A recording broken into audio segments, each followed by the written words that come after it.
À première vue, on pourrait croire qu'ils participent aux opérations de déblaiement.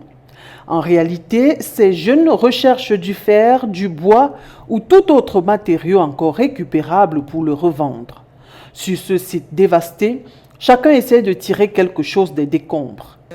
On est sorti 5 et sauf Dieu nous a épargnés. La personne qui est morte, il est parti avec toute sa famille. On est là, on n'a pas où dormir, mais on a la foi que Dieu va nous aider. Le secours viendra de Dieu très haut. On a la foi. On est ici, on doit avoir nos enfants dehors. À quelques mètres de là, les rares biens sauvés de l'effondrement sont entreposés sous des bâches. Matelas, vêtements, ustensiles de cuisine, les familles tentent de préserver ce qu'il leur reste pendant que les voisins multiplient les gestes de solidarité. Moi, ayant appris la nouvelle, je suis venue la chercher. On l'a retrouvée à l'école, on l'a consolée avec son mari. On a tout dit. Je crois que vraiment, c'est ça qui est en train de la soulager encore, avoir même le souffle de vie pour vous parler. J'étais ici hier, la poche était vraiment vide. Ce matin, j'ai pensé acheter les beignets. J'ai encore dit que peut-être en venant une autre personne de bon foi, comme moi, peut déjà être en train de leur donner le beignet. C'est un gaspillage si je ramène le beignet. Il y a un petit scène que je suis venue lui donner, qu'elle se débrouille avec cette journée en attendant qu'on fasse autre chose. Pour d'autres, les pertes sont irréparables. Des familles ont perdu un proche dans l'effondrement et tentent depuis de faire face à cette nouvelle réalité tout en espérant des réponses sur leur situation. C'est mort dans le coup. Un garçon de 27 ans.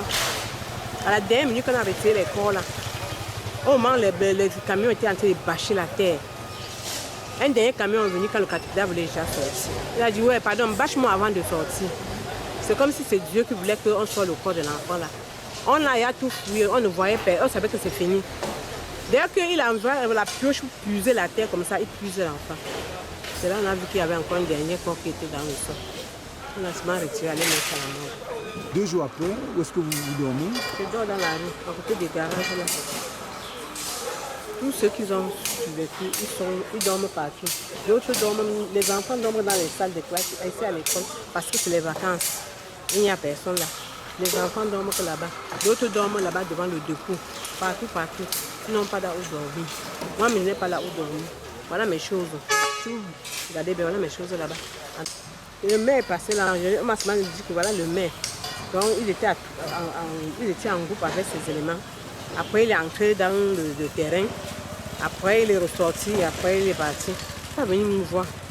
Même s'il m'a vu ce qu'on est seulement doigté de la main. On attend aussi un aide, c'est un peu nous aider aussi. Parce qu'on ne sait pas là où partir. Je suis en train de réfléchir là où on va partir.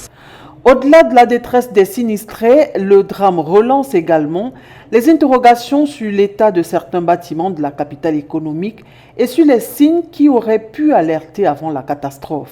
Un jour, j'étais passé vers cette maison et je l'ai vraiment observé. Quand je l'ai observé, j'avais vu toutes les poutres qui sortaient de gauche à droite, les fers sortaient de gauche à droite et ça m'a donné la chair de poule.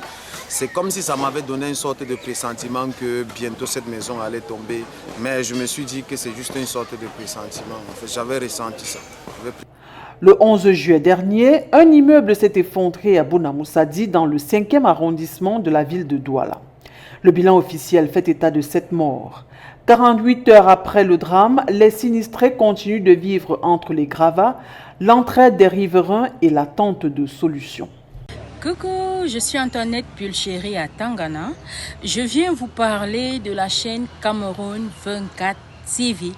Cameroun 24 TV est une chaîne YouTube qui vous propose du contenu original, séries, documentaires, web-séries, sitcoms et reportages.